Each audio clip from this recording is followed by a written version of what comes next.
So, good morning, good afternoon, good evening. Whenever you're watching this is the council update from our meetings yesterday, August 10th. So the first one, 1 o'clock, we had the committee of the whole meeting, and the first thing we talked about are our three famous roads that we're trying to figure out which one to tackle first and at what level, being 112th Street, up in the northeast, and then 64th Street in the northwest, and Longview Trail in the northwest.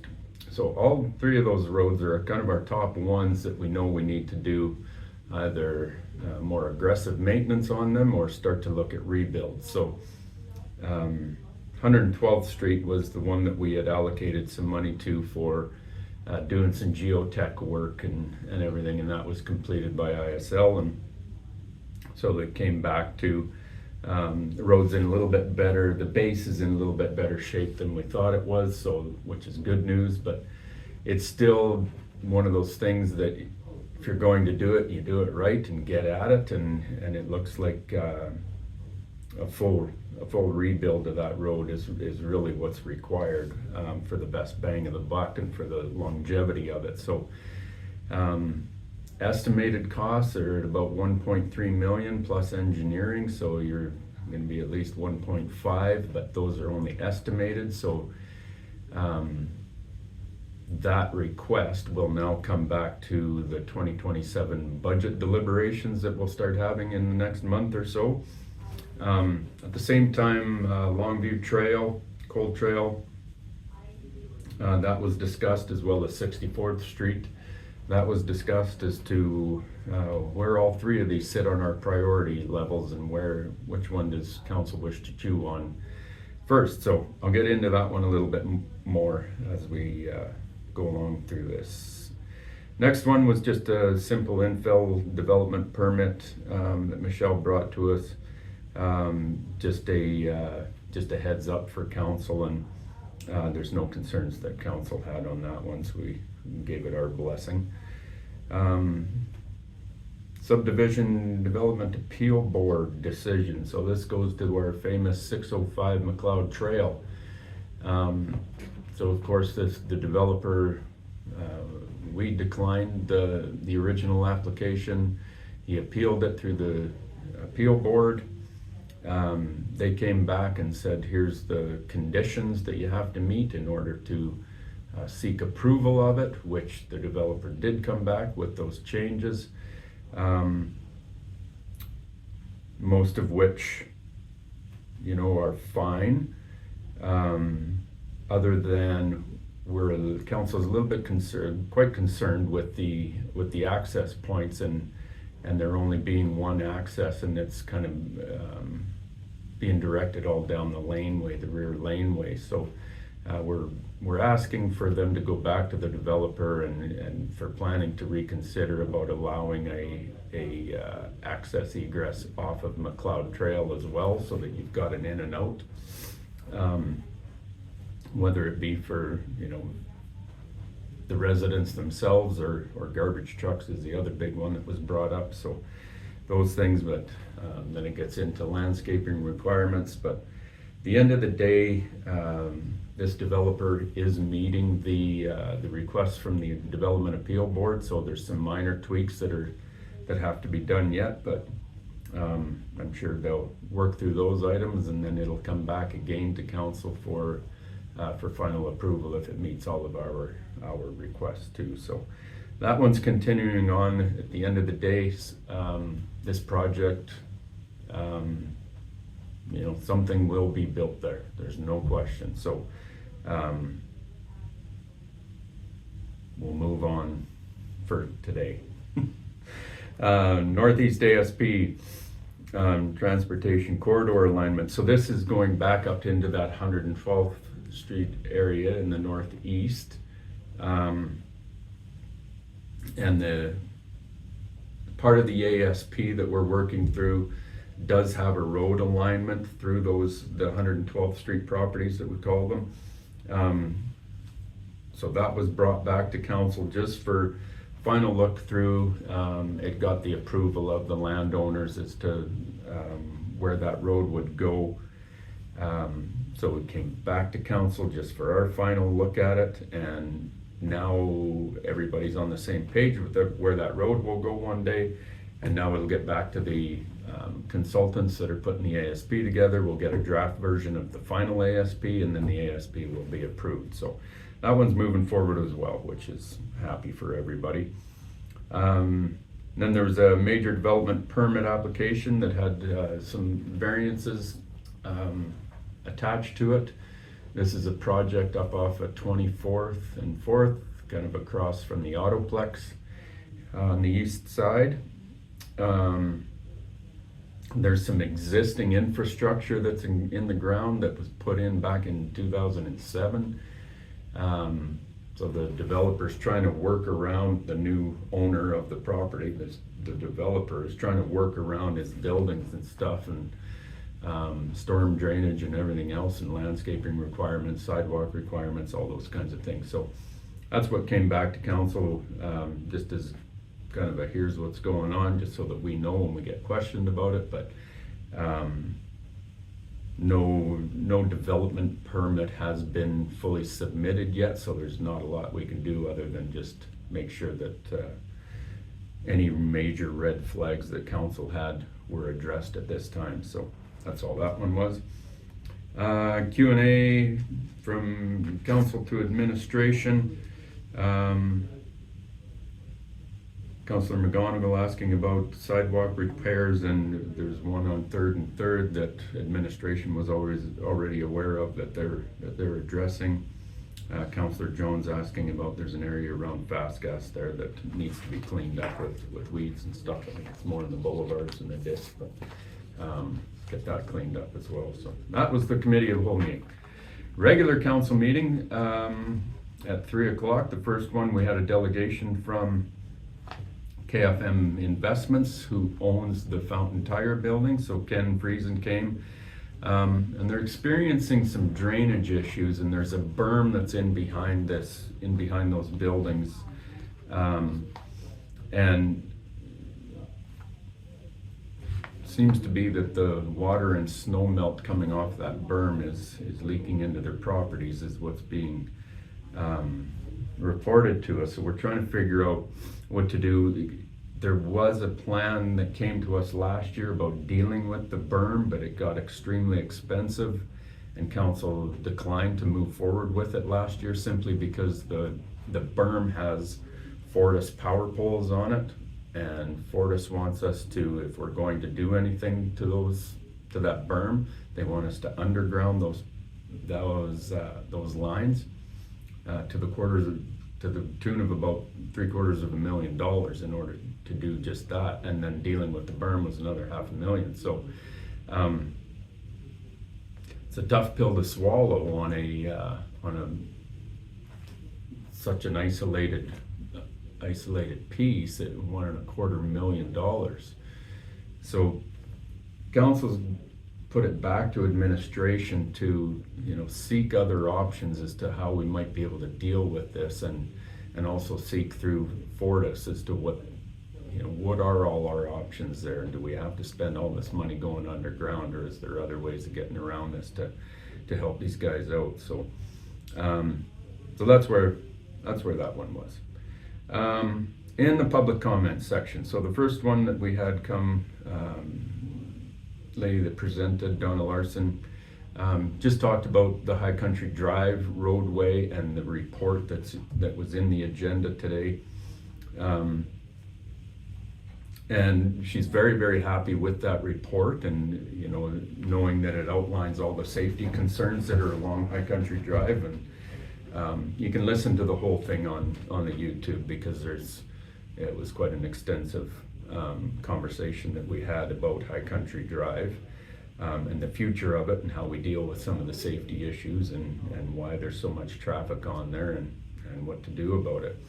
Immediately following that, Roland Richardson came forward and was talking about how much the traffic has increased on Riverside Drive, and I can completely understand that too, because with the school zone and then the playground zone where the spray park is, people are finding that it just, I guess it takes way too long to go through that, which I don't know what you got going on in your life that you need to be in that big of a hurry, but what's happening is they're taking a left and heading down Riverside Drive and doing 80 kilometers an hour through Riverside Drive now and getting all the way back around. So I asked people not to do that because that just creates more problems. And you know, the traffic volume on High Country Drive is an issue, and the issue was created when High Country Drive was extended past Tim Hortons rather than Center Street hooking up onto Longview Trail, on the Coal Trail. We wouldn't have that issue, the issue we have today,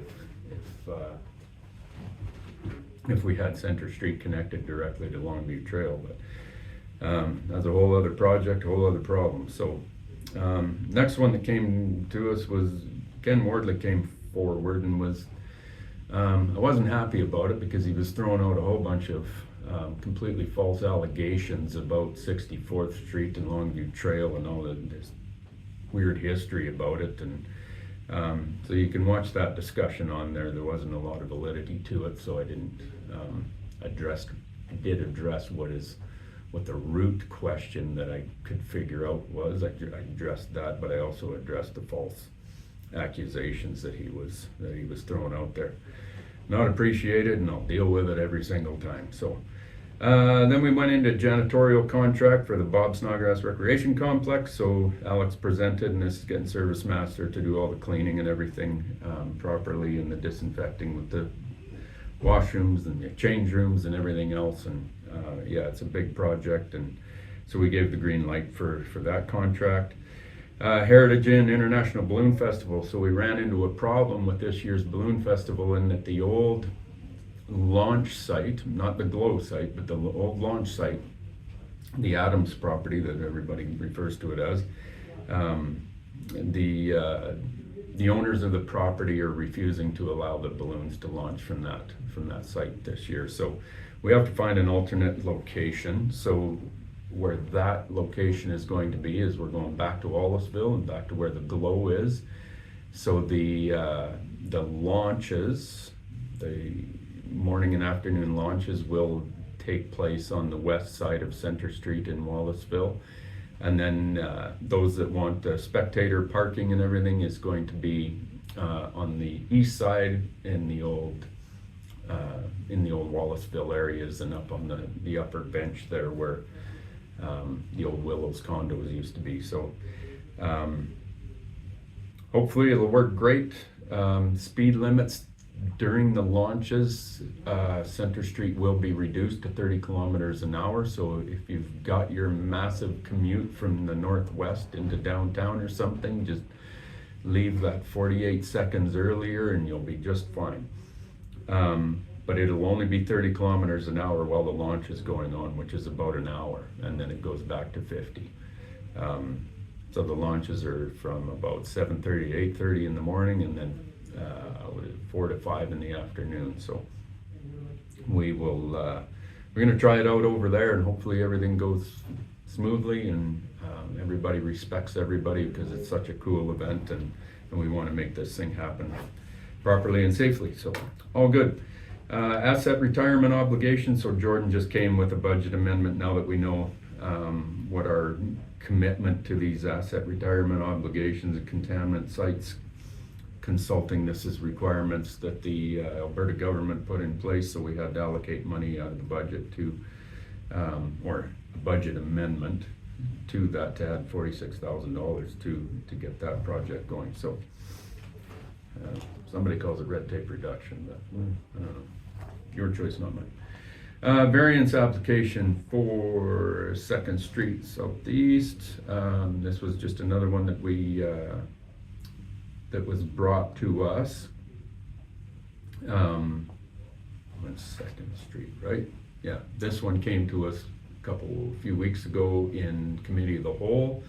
This is down by the old Rio Vista Golf entrance. So this just came back for final approval from council for those variances to be accepted, and away they go. A unique piece of property that needs a little bit of flexibility. So then we went into the Aquatic expansion update, so the new pool and where we're at with that. So lots of progress going on there. The new lobby area is opened up. I think public can access it. The upstairs portion. The upstairs portion of it, Yeah. right? Not the below portion. Yeah. So yeah, the upstairs, yeah, upper bench level, kind of where the concession is and stuff. The new washrooms and everything are completed, and there's still a little bit of fine tuning there, but kind of start to get an idea as to how big it is and what the reconfiguration looks like.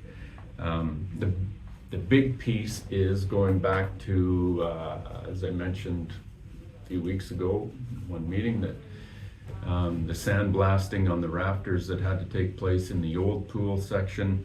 Of course, I'll always mention it, we want this place to be absolutely awesome at the end of the day when we're finished this, and we're going to do it right, but it also has to be safe, so we had to spend the money and get the old lead primer sandblasted off of those rafters, get that cleaned up, and then all those rafters are going to be repainted this week, and then we'll be finishing up the tile work on the old pool, so it's all bright, shiny, and new. That's my wife phoning. Wait.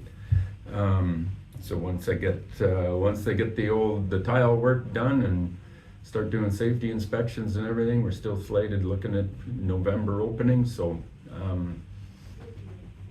some of those big things that we were concerned about, we're getting past those now. So we're heading for the finish line, kids. So stick with me. High Country Corridor. This is the final report on the High Country Drive corridor that I talked about, that Donna was talking about in the public comments section. So this is the final report that Michelle, it is available online, correct? Yes. Okay, so that one's available online. You can go look at it. It's a big report. It deals with every square foot of High Country Drive, and council doesn't have anything on their radar. Now that we got the new four-way stop in place, council doesn't have anything else on the radar, but it'll be for future discussion as to what safety issues we need to address next along there. So we got the report that we can always refer to figure that out. The grain elevator project that everybody knows about up in the north end of town there along Center Street. The Taj Mahal, I guess you might be able to call it. So Schlane and Harold presented, and then representative from Site Finders, Lane Martin, was there representing Alan Matthews, the owner, the developer. Just as kind of the status of this thing, and not much has been happening with it. The developer has basically said that all of the requirements that the town is requesting to get done will be done within the next, by May 2027 is when the development permit was extended to. The bigger problem is the project's financing. Alberta Treasury Branch, the ATB Bank, has foreclosed on the project, and we'll be taking it over. Don't know how that all works, whether they're going to sell the project to somebody, or how it's all going. So we're keeping an eye on that. But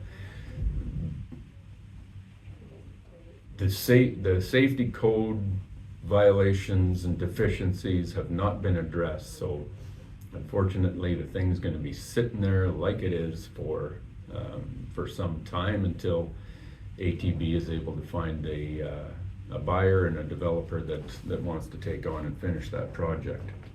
It's not going to be easy with all the problems the project has. So we got a lot of concerns about it, and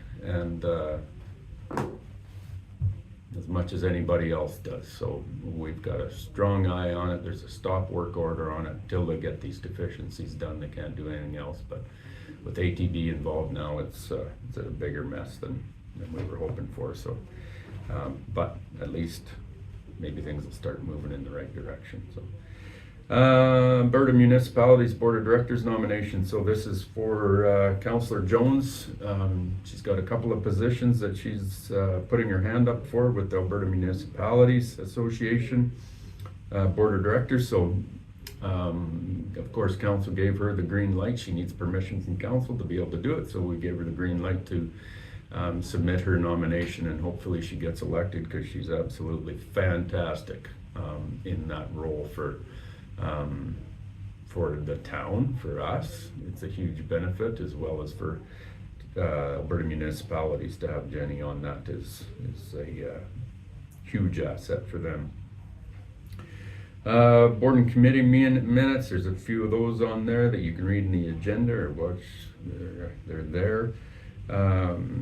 Council correspondence requiring action, proclamation for National Depression Screening Day in High River for October 8th. We did that. And then there's the tennis club's 120th anniversary celebration on August 22nd that we're aware of. So other than that, good meeting, lots to do on it. Better phone my wife back. See you later. Bye-bye.